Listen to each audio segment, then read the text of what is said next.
السلام علیکم ورحمت الله وبرکاتہ. اولسمه سپارا سورۃ یونس آیت نمبر دا ووشتم آیت نمبر 27.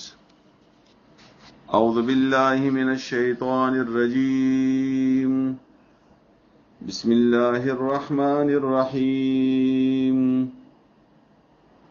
والذین کسبوا السیئات جزاء سیئۃ بمثلها وترهقهم ذلة ما لهم من اللہ من عاصم كأنما أغشيت وجوههم قطعا من الليل مظلما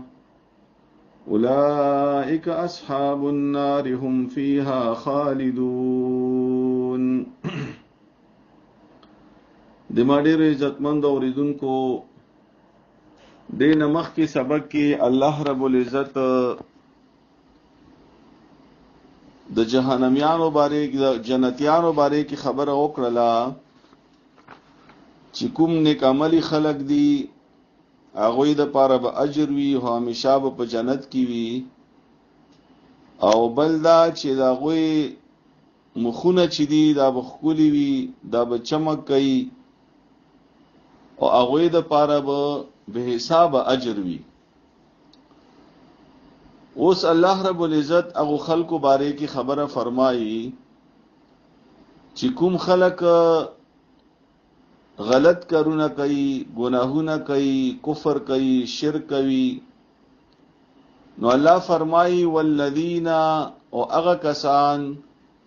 کسبوا السیئات جزاء سیئۃ بمثلها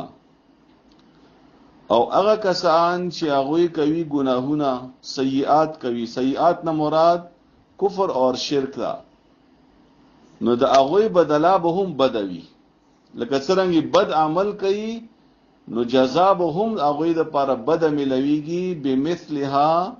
په اندازې د هغه بد عمل یعنی څومره ګناه کړی وي څومره غلط کار کړی وي هغه مطابق به ورته سزا ملويږي. په دې ځای کې ګوره یاد ساتئ چې کله الله رب العزت د نیکی بدل ذکر کوي نو نیکی بدل الله بشمار ور کوي. ایوی نیکی په بدل کې الله تعالی څو ګون اجر ور کوي زیات اجر ور کوي. خو چې کله الله تعالی د ګناه ذکر کوي نو الله فرمایي چې د ګناه بدل او د ګناه سزا به عمره ملويږي چې څومره ګناه کړی ده. په دې کې هم د الله تعالی رب العزت ډیر لوی مهرباني ده. او بیا الله فرمایي چې دغه بد عملی خلق دغه سیئات ولا خلق وترهقهم ذلة اور اخور بوی پاغوی باندې ذلة شرمندگی ذلت یعنی قیامت پورې چې به داخلك ذلیل وي داخلك به شرمنده وي داخلك به بے عزت وي ما لهم من الله من عاصم او بل دادا چې دوی د پاره به سوا دی الله نه بل څوک بچکون کې هم نوي یعنی نه به دوی خپل مشران بچ کی نه به مور او پلار بچ کی نه به مال او دولت بچ کی نه به اولاد بچ کی. په دنیا کې خو کایو کس راگیر شي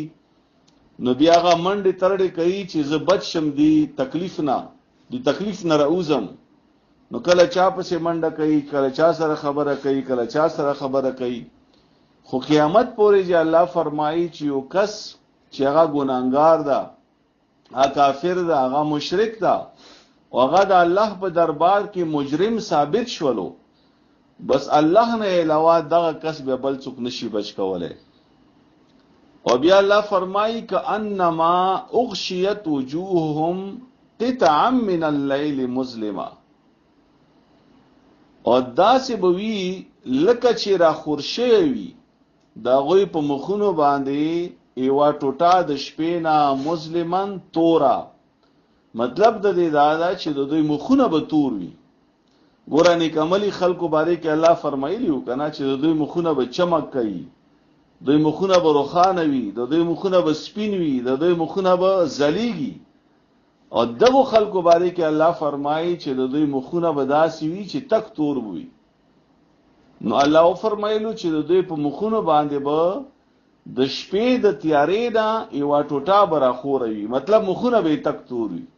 نو دا څوک خلق دي؟ دا اوس الله په خپل فرمایي اولئک اصحاب النار، دا کسان جهنميان دي، دا د جهنم ملګری دي، دا د جهنم صاحبان دي. هم فیها خالدون، او دوی به همیشه په دې جهنم کې وي. اوس ترجمه ته متوجه شو. والذین او هغه کسان کسبوا السیئات چې کړی وي بد عمل، جزاء سیئات نو بدلا د هغه بدی د دوی، هغه بد عمل د دوی، بمثلها پاندازې د هغې بوي، وترهقهم اور اخور بوي پاغوی باندې ذلتن ذلت، ما لهم نبوي هغوی د پاره من الله د الله نه، من عاصم څوک بچ کون کې، یعنی الله نه به څوک بچ کول نشي دی. کانما لکچی اغشیت را خورشوی وجوههم د دوی په مخونو باندې قطعا ایوا ټوټه من اللیل د شپې نه مظلمن تورا. اولئک دا کسان چې دی اصحاب النار، دا ملګری د جهنم دی، هم فیها خالدون دوی به همیشه په دې جهنم کې وي. الله تعالی د مونږ ته په دې سبق باندې پویا